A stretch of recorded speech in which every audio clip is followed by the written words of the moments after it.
श्रीपाद कह रहे इतने अंधे हो गए हो कि तुम गिरते हुए को भी नहीं देख पा रहे हो। पता चल रहा है कि अगला पतिंगा दीपक की लौ में जलकर मर रहा है, तड़प रहा है, फिर भी दूसरा जो स्वस्थ है वो भी आकर्षित होकर उसमें मरने और जलने के लिए जा रहा है। ठीक यही दशा हमारी है। देख रहे हैं वो विषयों के भोग से कितना स्मृतिहीन, चिंता शोक भय से युक्त हो गया है। देख रहे हैं वो विषयों के भोग की लालसा से जेल गया, नरक गया, अमुक दुख भोग रहा है, फिर भी हम उसी की तरफ जा रहे हैं। देख रहे हैं कि इतने दिन भोगते होने पर भी कोई सुख नहीं, फिर भी उसी की तरफ जा रहे। धिक्कार है बुद्धि को। श्रीपाद कह रहे वाधिर्यम गुरु शास्त्र मित्र वचने स्वाश्चर्य में श्रुति। आश्चर्य है कि गुरु के वाक्य को भी नहीं सुन रहा है, बहरा हो रहा है। वार्धिव्यम, बहरे हो रहे हो। गुरु वाक्यम, शास्त्र वाक्यम, मित्र वाक्यम, श्रुति वाक्यम। न वेद की बात सुन रहे हो, न पुराणों की बात सुन रहे हो, न संतों की बात सुन रहे हो, न गुरु की बात सुन रहे हो, न सच्चे मित्र की बात सुन रहे हो। बस वही मनमानी आचरण करते चले जा रहे हो, भोगों में फंसते चले जा रहे हो। द्वंद्वम मंदमति, फंस जाओगे द्वंद्व में। द्वंद्व कौन से हैं? शत्रु मित्र, मान अपमान, सुख दुख, लाभ हानि, जय पराजय, जन्म मृत्यु। इन द्वंद्वों में फंस जाओगे। ऐ मंदमती, बहरा मत बन। शास्त्र श्रुति सदगुरु की बात मान ले। भोगों में सुख नहीं है। जब धर्म पूर्वक भोगों को भोगा जाता है तो वैराग्य बढ़ता है, और अधर्म पूर्वक भोगों को भोगा जाता है तो वासना बढ़ती, राग बढ़ता है, काम बढ़ता है। नष्ट हो जाओगे। कहीं आज तक किसी को सुख नहीं मिला। जब मिला तो अंतर्मुखता में अपने हृदय में विराजमान सच्चिदानंद भगवान के चिंतन से मिला। घोरतम दुख है इस संसार में। तुम्हें केवल पुण्य बल से सुख दिखाई दे रहा है। जहां तुम्हारे पुण्य नष्ट हुए कितना दुख है तुम्हें पता नहीं। आज पुण्य बल है इसलिए तुम्हें लग रहा है बड़ी मौज है, लेकिन कल आने वाला है पाप का फल, दुख, बड़ा भयानक, जो विपत्ति, संकट, नाना प्रकार की दुर्दशाएं। फिर नहीं, बस चलता फिर तो अगर अभ्यास भजन का है तो उस दुख समुद्र को पार कर जाओगे, नहीं डूब जाओगे उसी में डूब जाओगे। इतना दृढ़ अभ्यास कर लो कि भारी से भारी दुख में भी राधा राधा राधा ये कभी नाम न छूटे। तो जैसे आप रस्सी का सहारा पकड़ लिए हो मजबूत, तो आप डूबने नहीं पाओगे, वो आपको पार कर देगी। ये दृढ़ नाम की डोर है, नाम की डोर पकड़ लो। ये भगवान के चरणों में आपको पहुंचा देगी संसार समुद्र से पार करके। नहीं, घोर दुख में है, अभी आपको अनुभव में नहीं आ रहा। इसलिए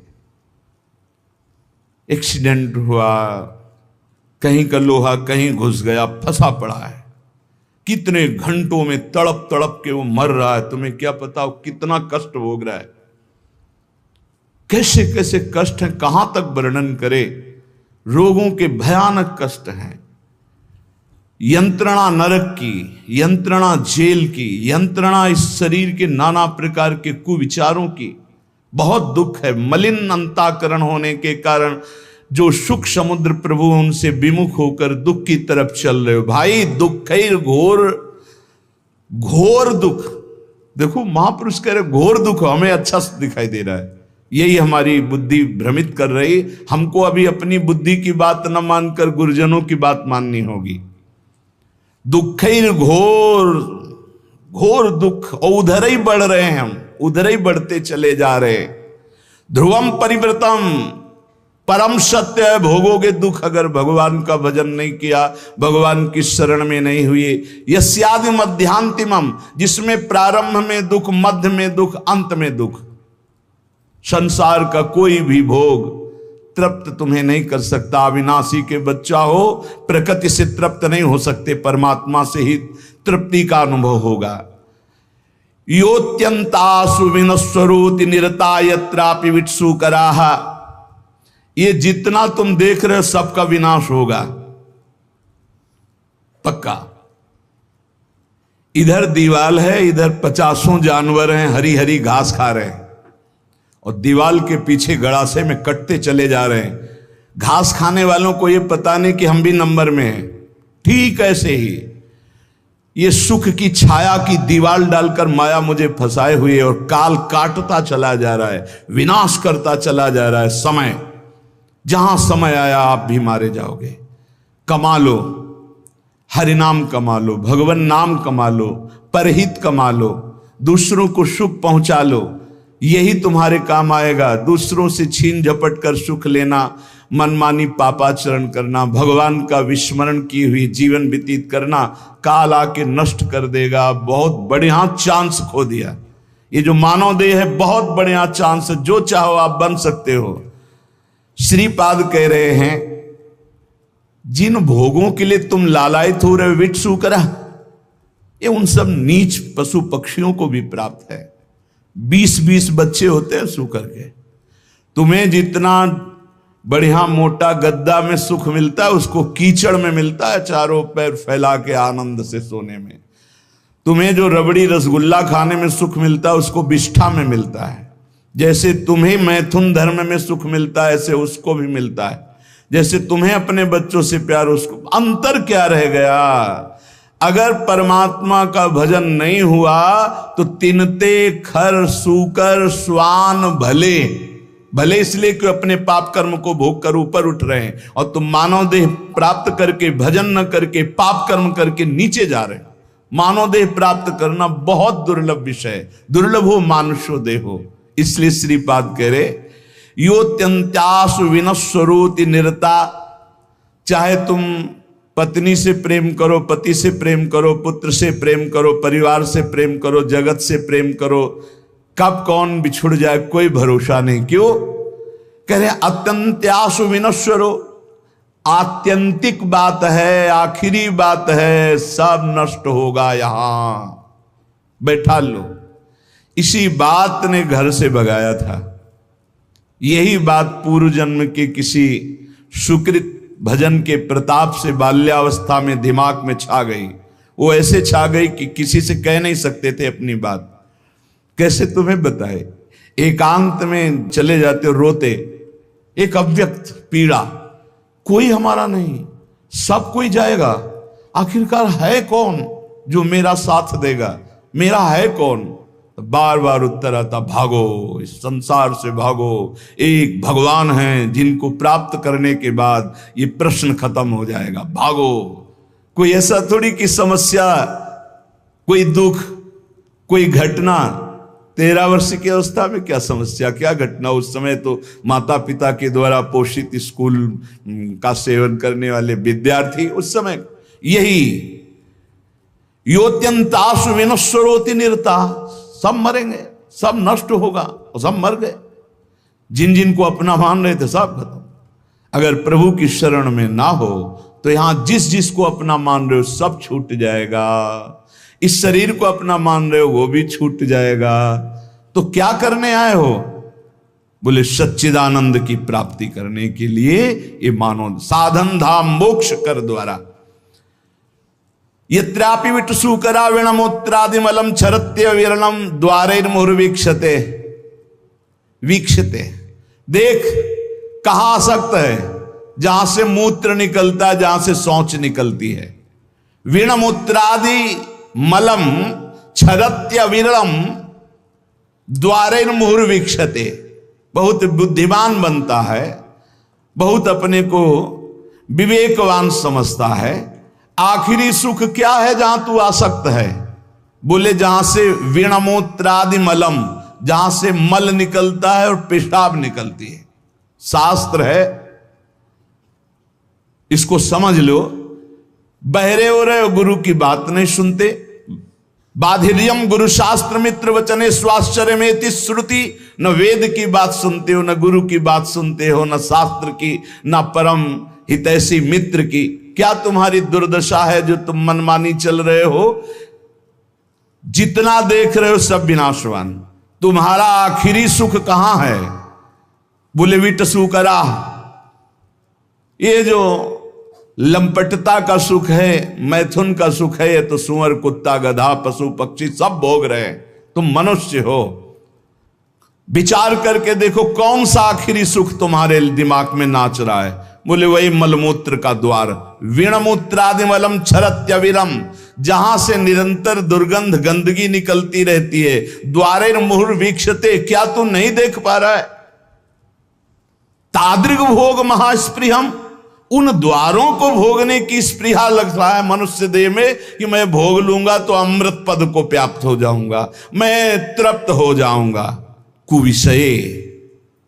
कुविषयों में माम त्राहे माम वृंदाटवी, हे मेरी मां वृंदावन वृंदाटवी, मुझे बचा लो, ऐसी कुबुद्धि से बचा लो। उपाय बता रहे हैं श्रीपाद, यदि ऐसी बुद्धि है तो भगवान को पुकारो। त्राहिमाम शरणागत प्रतिपाल, हे वृंदावन धाम, हे राधा नाम, हे किशोरी किशोरजू, हमारी बुद्धि को शुद्ध करो और हम धर्म पूर्वक विषयों का सेवन करते हुए आपकी आराधना करें। श्रीपाद कह रहे एक केवल सामर्थ्य है प्रेम में जो इन सब से बचा लेगी।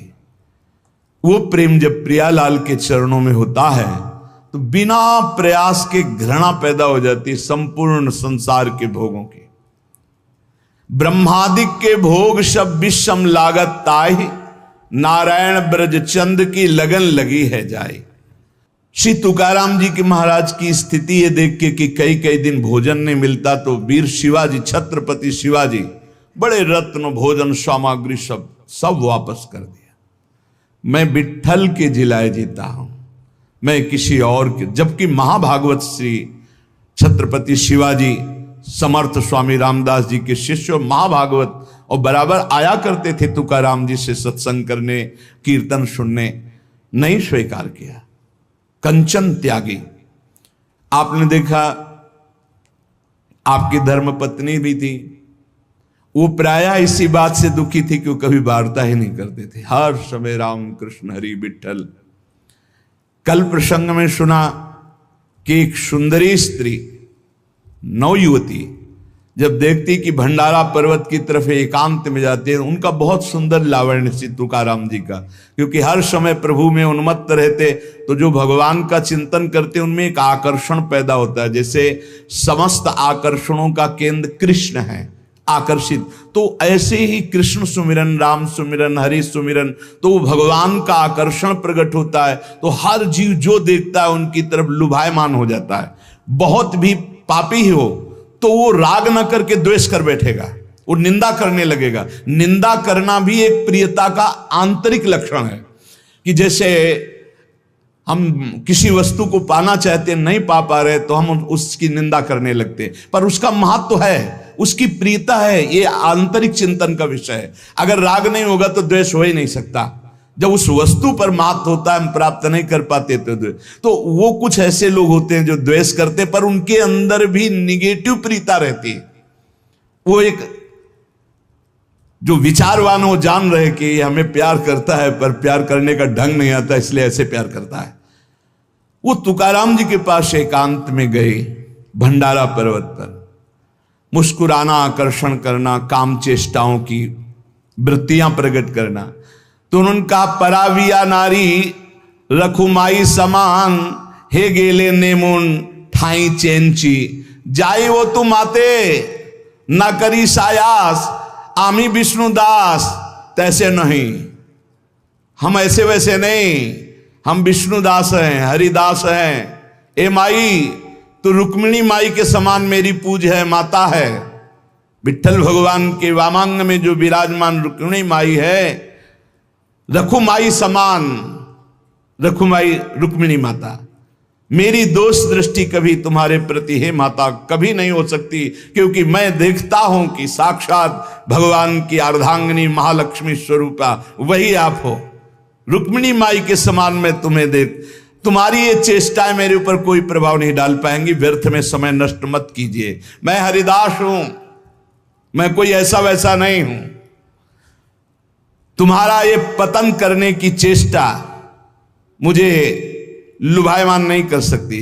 जाओ, अगर तुम्हें पुरुष ही चाहिए तो संसार में बहुत पुरुष हैं, मैं हरिदास हूं, तुम मुझे लुभायमान नहीं कर सकती। तुकाराम जी की बात सुनकर वो शर्माई, सकुचा गई। तो उनका तुम्हारी चरण वंदना करता हूं, आप निर्भय और निश्चिंत होकर जाओ। हम कभी तुम्हारी निंदा भी नहीं करेंगे, कभी किसी से कहेंगे ही नहीं, पर हम हरिदास हैं, हम तुम्हारी लुभावनी वृत्तियों पर आने वाले नहीं। कंचन विजयी, कामिनी विजयी। वो बहुत लज्जित हो गई। आपको कोई गर्व नहीं है कि मैं ऐसा नहीं, मैं हरिदास हूं, इसलिए मेरे में हरि कृपा है, तो मुझे हरि बचा रहे हैं। जिनके हृदय में निरंतर भगवान का नाम नहीं चलता, ध्यान से सुनना, उन्हीं को ये काम क्रोध लोभादि वृत्तियां फंसा लेती है, उन्हीं को फंसा। और जहां नाम चल रहा है वहां फंसने की गुंजाइश नहीं रहती। तुकाराम जी महाराज कहते हैं, मनुष्य मात्र की जब इन दो बातों पर विजय प्राप्त करने की सामर्थ्य आ जाती है भजन से, कंचन और कामिनी, तब एक इच्छा प्रकट होती है, कीर्ति हो जाए, लोग हमें जाने। श्री तुकाराम जी महाराज जब तक परमार्थ में चलने वाले के अंदर ये बात बनी रहेगी कि मेरी प्रतिष्ठा हो, मेरा मान हो, मुझे कोई जाने, तब तक अभी बहुत दूर नगरी, भगवदानंद की प्राप्ति बहुत दूर है। उपासक को अपने मार्ग पुष्ट करने के लिए ये विचार देखना चाहिए कि कहीं ये विचार तो नहीं आ गया है अपने अंदर। जैसे एक नशा में फंसा हुआ, दुराचार में फंसा हुआ, धन के लोभ में फंसा हुआ नष्ट हो जाता है, ऐसे मान में फंसा हुआ नष्ट हो जाता है, ठीक वैसे ही नष्ट हो जाता है। इसलिए उपासक को चाहिए कि नारियल के फल के समान स्वभाव बनावे और नारियल के वृक्ष के समान अपनी चाल रखे, सीधी। सूधो चले आपने धर्म रसकन सो प्रीतम का है, कबहू काल वृथा नहीं जाए। सूधो चले आपने धर्म, बिल्कुल अपना जो मार्ग है उसी पे। और रसिकन सो प्रीतम का है, अपना प्यार कहां हो, अपना प्रीतम कौन हो, रसिक महापुरुष हो। कबहू काल वृथा नहीं जाए, एक सेकेंड भी नाम न छूटने पावे। और नारियल फल जैसा ऊपर देखो जूट, अंदर बहुत कठोर खप्पर, और उसके अंदर बहुत कोमल, ऐसा स्वभाव साधक का होना चाहिए। ऊपर से देखकर लगे कि बहुत झाखर है, रजना बिल्कुल फंस जाओगे तो बहुत ऐसा लगे कड़ुआ स्वभाव है, लेकिन अंदर बहुत हृदय शीतल। ये रखना पड़ेगा। अगर ये नहीं रखते हो ना तो फिर आप धोखा खा जाओगे। महापुरुष कह रहे हैं, ऊपर से नारियल वाला स्वभाव, जूट देखो कितना कठोर जूट, उसके ऊपर कठोर कवर, फिर अंदर मलाई जैसा एकदम, अंदर हृदय बहुत कोमल, लेकिन बाहरी स्वभाव रुक्ष। रुक्ष का मतलब किसी को गाली देना नहीं, बाहरी दिखाई दे, सरस नहीं है, ऐसा दिखाई देना। महापुरुषों को देखो, रस के समुद्र हैं, आप प्रणाम करो, नमस्कार, मौज आवे तो भले, नहीं तो देखेंगे नहीं, बोलेंगे नहीं, श्री हरिवंश बोलेंगे नहीं, प्रणाम मतलब ही नहीं, ग्रीवा झुकी अपने आप चले जा रहे हैं। जिसको प्रणाम कर रहे हो तुम्हें फल दे रहा है, वो अव्यक्त परमात्मा सर्वत्र व्याप्त है, उसी की दंडवत है वो प्रणाम नमस्कार से। सत्य और असत्य, इसका जिसको ज्ञान है वो कभी अपनी मान प्रतिष्ठा शरीर की स्वीकार ही नहीं करता है। निसंग जो बना रहता है और जिसमें किसी तरह का संकोच न हो, कभी कभी संकोच में साधक मारा जाता है, अपनी बात कहना चाहता है पर बहुत हृदय कोमल है। ये हमारी प्रार्थना है कि ऐसे साधक, ऐसे संतों से बहुत संभल कर व्यवहार करना चाहिए, जिनका बड़ा संकोची स्वभाव, उससे हमारी हानि हो जाती है। वो कहना चाहते हैं पर संकोच के कारण कह नहीं पाते। यदि किसी से खबर दे दे, किसी से सूचना मिल जाए, हमको ठीक वैसे चल देना चाहिए। ये नहीं कि डायरेक्ट वो हमसे बात करें, क्योंकि हमने देखा है महापुरुषों का बड़ा संकोची स्वभाव होता है। मैं सीधे कहूं इसे दुख ना पहुंच जाए, या आप बोल देना ना, समझो आप वो कितना संकोच में है कि वो आपसे सीधे ना बोलकर किसी से कहला रहे हैं। महापुरुषों के जरा सा संकेत पर वैसे ही खड़े हो जाना चाहिए, वैसे ही चलना चाहिए। ये नहीं सोचना चाहिए उन्होंने तो नहीं कहा डायरेक्ट हमें, नहीं, बहुत संकोची स्वभाव होता है। जब संतों की सेवा करे तो फिर पता चलता है कितना संकोची। और एक स्वभाव और होता है, बहुत ही निरपेक्ष उदासीन। अगर संकोच वाली बात नहीं माने तो फिर जो उनका स्वरूप आएगा वो आप सह नहीं पाएंगे। दोनों हमने देखे, 1 2 3, यहां तक तो संकोच चलेगा। इसके बाद जो अपने स्वरूप में आए तो आप सह नहीं पाओगे। इसलिए पहला संकेत समझ लेना चाहिए। महापुरुषों का पहला संकेत, उनकी रुचि क्या है, उनकी रुचि में रुचि मिला दे तो मान, कामिनी, कंचन सबसे बचा लेते हैं। अगर कोई आज तक बचा है तो हरि कृपा गुरु कृपा से बचा है। पर व्यसन अर्थात भोग वासना, धन की कामना या मान की कामना हृदय को पाषाण के समान कठोर बना देता है। 2 होते हैं जो ना लोक की परवाह करते हैं ना निंदा की परवाह करते हैं, एक घोर विषयी पापी पुरुष और एक महान उत्तम साधक। 2 होते हैं। पापी पुरुष भी किसी की परवाह नहीं करता, समाज देख रहा है कि नहीं देख रहा, क्या करेगा समाज, क्या, कुछ नहीं देखता, वो जो वासना है वो कर बैठता है। साधक उत्तम उपाय वाला जो भगवत मार्ग में चला वो भी ये नहीं देखता कि अब हमारी निंदा हो रही, की स्तुति हो रही, संसार क्या कह रहा है, लोक लज्जा है, क्या है, कुछ नहीं देखता। एक घोर दुर्गति को प्राप्त होता है, एक महान सदगति को प्राप्त होता है। श्री तुकाराम जी महाराज को कह रहे, लौकिक मान के पीछे लगे हुए हमने साधकों को नष्ट होते देखा है। आचार विचार, लोक लज्जा, वैदिक कर्मानुष्ठान, यहां तक तो सब ठीक है, लेकिन जब आप भजन करके भगवत प्राप्ति करना चाहेंगे तो आपके पीछे लग जाएगा मान। ये आखिरी खाई है जहां गिरा देता है साधक को। इसलिए 15वें अध्याय में सिद्ध महापुरुष परम पद में जो आरूढ़ महापुरुष, उसका लक्षण जब वर्णन करते तो सबसे पहले निर्माण अमोहाजित संग दोषा।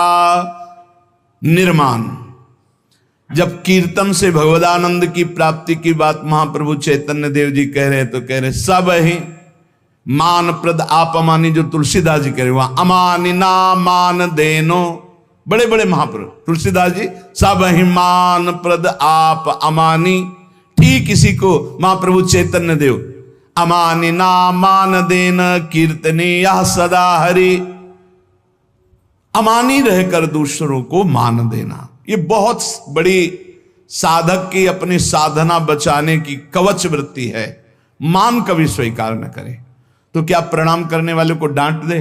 नहीं, वो प्रणाम कर रहा अपने भाव से, आप प्रणाम करो अपने भाव से। मेरे प्रभु शम में विराजमान नाथ आपकी जय हो, प्रभु आपकी जय हो। अंदर से बिल्कुल ये स्वीकार न करना कि मेरे को प्रणाम किया जा रहा है। ये अंदर की बात है, बाहर नाटक करने की जरूरत। कुछ साधक ना समझने के कारण दंडवत प्रणाम जो करता है उसको डांटने लगते हैं, झिड़कने लगते हैं। ऐसा नहीं करना चाहिए, ऐसा नहीं। उसकी श्रद्धा और साष्टांग दंडवत कर रहा है, लेकिन किसको? भगवत वेश को। ये वेश किसका है?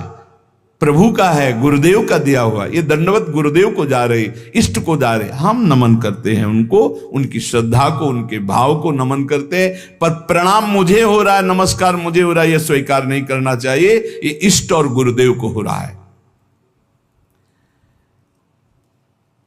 कभी कभी मान के लिए त्याग बहुत जोर का उदय होता है। मान प्राप्ति के लिए जीवन भर हुआ जा रहा है, मैंने केवल फलाहार किया, मान अंदर बैठा हो, मैंने केवल इतने वर्ष से जल पिया, मैं, ये भगवान अंदर देख रहे, तुम्हारे अंदर जो मैं जागृत हो रहा है, मान जागृत हो रहा है, भगवत प्राप्ति में बहुत बाधक है, बहुत बाधक है। चैतन्य चरितावली में एक प्रसंग में पढ़ा, महाप्रभु चैतन्य देव का जब यश विस्तार भुवन पर छाया हुआ था तो एक महात्मा पूरे भारत की नदियों की परिक्रमा किए थे, फलाहार या दूध ऐसे पाते थे। जब सुना तो दर्शन की इच्छा हुई। उनके मन में एक मान जागृत था कि मैं जब जाऊंगा तो कीर्तन रोककर महाप्रभु मुझे गले से लगाएंगे। फल या दुग्ध का आहार करता हूं, भारत की पवित्र नदियों में भ्रमण करता हूं, कहीं किसी गांव नगर में शयन नहीं करता। बड़े अच्छे महात्मा थे, पर मान जागृत था। महाप्रभु तो प्रेम के साक्षात वपु, अब वो किसी भी भाव से सही आ तो रहा है महाप्रभु के दर्शन के लिए, तो उसका मंगल होना चाहिए। उन्होंने विचार किया था जाते ही कीर्तन बंद हो जाएगा, महाप्रभु मेरा आदर करेंगे। ऐसा ही हुआ, जाते ही कीर्तन बंद हो गया, लेकिन आदर के लिए नहीं, अनादर के लिए। महाप्रभु इतने कोमल स्वभाव के, एकदम भ्रकुट चढ़ गई और कहा कौन ऐसा बहिर्मुख आ गया कि हमारे कीर्तन का रस सूखने लगा। वही महात्मा जी आए थे, बोले निकाले उनको, बाहर हटाओ, तत्काल हटाओ। अब उनकी जो मान वृत्ति थी वो भंग हो गई। मैं इतना अधम हूं, बाहर जाकर के चिल्लाकर रोने लगे, हे प्रभु आपका तो अवतार हुआ मुझ जैसे नीचों को पावन करने। महाप्रभु दौड़ गए और गले लगा लिया। यही दरबार दीन को आदर रीति सदा चली आई। जहां दैन्यता वहां गले लगाना, जहां थोड़ा भी अभिमान कि मैं अमुक अमुक अमुक मान, वो प्रभु को अच्छा नहीं लगता। श्री तुकाराम जी महाराज कह रहे हैं कभी कभी बड़ा बड़ा त्याग मान प्राप्ति के लिए, कभी कभी मान का त्याग भी मान प्राप्ति के लिए होता है। बैठिए, नहीं नहीं हम तो नीचे, वो अंदर लालसा है कि ये बहुत दैन्य महापुरुष है, कितना अभिमान रहित है, ये सुनने के लिए, मान प्राप्ति के लिए मान का भी त्याग होता है। कभी कभी बड़ा बड़ा चंदा दिया जाता है इस बात के लिए कि मेरा नाम हो, मेरा मान हो। कई तरह से मान अंदर छुपा रहता है, कई तरह से। जन्म की सार्थकता का स्वरूप है मान का त्याग हो जाना। ये बड़ा सूक्ष्म विषय है, इसलिए प्रायः संसारी आदमी तो कहते हैं यार नाम होगा, मान हो जाएगा, लेकिन भगवत प्राप्ति के मार्ग में ये मान भारी खाई, आखिरी खाई। इस मान का त्याग करने के लिए अपने से बड़े महापुरुषों का संग होना चाहिए। रसिक महापुरुष गुरुजनों का संग होना चाहिए। जब उनके चरणों के पास बैठे तो अपना मान नष्ट हो जाता है, पक्का नष्ट हो जाता है। बिना किसी कारण के अकारण ही सोहनी पोछा रोज लगती है महापुरुषों के पास रहने से। इसलिए तिनकी संगति रहित जात कुल मद सब नंसही। देखो गुरुजन जब कृपा करते हैं तब संभालते हैं ज्ञान का हथौड़ा और रखते हैं अभिमान को चकनाचूर करने के लिए। अगर सही साधक हुआ तो टिकता नहीं, भागते नजर आता है, और अगर टिक गया तो फिर गुरुजन ऐसा हीरा बना देते कि चाहे घन चलाओ फाटने वाला नहीं। अहंकार का नाश हम आपसे सच्ची कहते हैं केवल गुरुजनों के चरणों में होता है और दूसरा उपाय नहीं है। मान की धज्जियां तो गुरुजन उड़ाते हैं। मान की धज्जियां उड़ाने की सामर्थ्य केवल रसिक सदगुरुदेव में है। दूसरा कुछ भी करो तो मान ही मान है। सब कुछ कर सकते हो आप, लेकिन अपने अभिमान को नष्ट नहीं कर सकते, वो केवल गुरुदेव नष्ट करते हैं। और धन्य है निरपेक्ष गुरुदेव मिले, ममता वाले नहीं। ये वो पद है जहां श्री कृष्ण और सुदामा एक साथ लकड़ी लेने जा रहे हैं। नहीं द्वारिकाधीश आदेश कर देते, संदीपनी जी के आश्रम में जमा हो जाती, लेकिन नहीं, ये वो पद है जहां एक अकिंचन बालक, ब्राह्मण बालक सुदामा जी, तो वहीं साथ में अखंडेश्वरी वैभव संपन्न भगवान श्री कृष्ण वैसे ही सेवा में लकड़ी लाने जा रहे हैं। बिना गुरु कृपा के मान का नाश नहीं हो सकता है, हम बिल्कुल हृदय से कह रहे हैं। और मान बिल्कुल धज्जियां उड़ा दें, ऐसे सदगुरुदेव निरपेक्ष होने चाहिए। शिष्य आसक्त और गुरुदेव निरपेक्ष, ऐसे में कितने टिकते हैं? वो तो गुरु कृपा पात्र, केवल गुरुदेव की कृपा से। सच्ची मानिए पूरा का पूरा सिद्धांत गुरुदेव भगवान के ऊपर है। उन्हीं की कृपा से ही साधक की प्रारंभ है, साधक का मध्य है और साधक का विश्राम है। गुरुदेव की कृपा है, गुरु कृपा ही केवलम, गुरु कृपा ही केवलम। परमार्थ के साधक को चाहिए कि लोगों की स्तुति ना सुने, अपनी स्तुति ना सुने। स्तुति सुनने का मतलब होता है जैसे बड़ाई है ना, आपके सामने आपकी बड़ाई, अरे बहुत जहर है, बहुत जहर। अब ये कौन समझे? अब ये गुरु समझते हैं। आओ बिरवा जगह है, अब हम इसको जड़ से काटेंगे। तब वो तिलचता है, फिर वो सोचता कभी नहीं करूंगा अभिमान। इसलिए गुरु कृपा ही केवलम, मोक्ष मूलम गुरु कृपा। बलिहारी है जो अपने गुरुदेव के गले पड़ गए हैं। अब मारो या तारो, अब नाथ आपके सिवा कोई नहीं है। अब वो झिटिक रहे हैं, वो पीछे चल रहा है। सच्ची मानिए, केवल गुरु कृपा है। बलिहारी है उन साधकों की जिन्होंने ये बात समझ ली, केवल गुरु कृपा है केवलम। गले पड़ गए गुरुदेव के कि अब हम तो कोई ठौर नहीं, कोई और नहीं महाराज। अब आप जैसा, ये श्री जी की कृपा से आती है आसक्ति, गुरु आसक्ति। बहुत मुश्किल है गुरुदेव भगवान में आसक्ति होना, अगर हो गई तो भगवान की प्राप्ति हो गई। श्री तुकाराम जी कह रहे हैं, साधक को चाहिए कि लोगों की स्तुति के फेर में ना फंस जाए। द्रव्य के जोर बरब्बट, आसन चाप सभा मधि बैठत। सेवक जी महाराज कह रहे हैं, रुपया आ गया, पैसा आ गया, भीड़ इकट्ठा हो गई, अपने को भगवान समझ लिए और गुरु के सामने आसन बांध करके ऐसे बैठते हैं। हम तुमसे कम है क्या? गई गई गाड़ी गई, दुर्गति को गई, नरक को गई, बनी बनाई सब बात बिगाड़ दी ये लोगों की। इसीलिए श्रीपाद कह रहे, सम्मानम कल्याति घोर गरलम नीचापमानम सुधा। सम्मान ये बहुत बड़ा जहर है जो परमार्थ से भ्रष्ट कर देता है, अगर साधक समझ पावे। बहुत बचना भाई, बहुत बचना। संसार के लोग दुमहे होते हैं, तुकाराम जी कह रहे हैं। अब सुनो कैसे होते हैं ये। दो मुहे होते हैं, दो मुंह वाले होते हैं। दो मुंह मतलब एक जबान में दो बात। कैसे? सत्संग कीजिए, कंठी तिलक लगाइए, नाम जप के हम बड़े भगत बनते हैं। उपवास करते हैं, तिलक न लगाइए, कंठी नहीं, बड़ा भागा है, कोई भगवान से मतलब नहीं। कैसे चले बताता हूं। बड़ा विचित्र संसार कह रहे, दुमहा है। अगर वो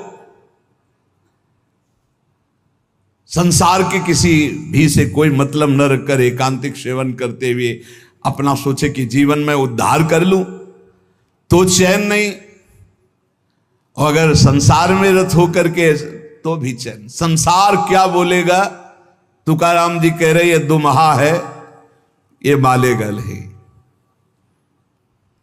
वो तो जो लिख रहे कि अगर लड़का नहीं हुआ तो उसको कैसे कैसे शब्द सुनने पड़ते, अगर दो चार बाल गोपाल हो गए तो कैसे कैसे शब्द सुनने पड़ते। तुकाराम जी जैसे मृदंग दोनों तरफ से बजता, ऐसे संसारी दोनों तरफ से दुम ही बात करते हैं। इसलिए हमारी प्रार्थना है कि साधक संसार की बात न सुने। अगर हरि मार्ग में, भजन मार्ग में आगे बढ़ना है तो इनकी बातें ना सुनो। ये 2 मिनट भगवान कहेंगे, तुम्हें अवतार कहेंगे, तुम्हें सरकार कहेंगे, और 2 मिनट बाद सरकार के ऐसी जगह खड़े कर देंगे जहां से तुम भगवान का मार्ग पुनः कभी नहीं प्राप्त कर सकते। बहुत भ्रम पैदा हो जाएगा।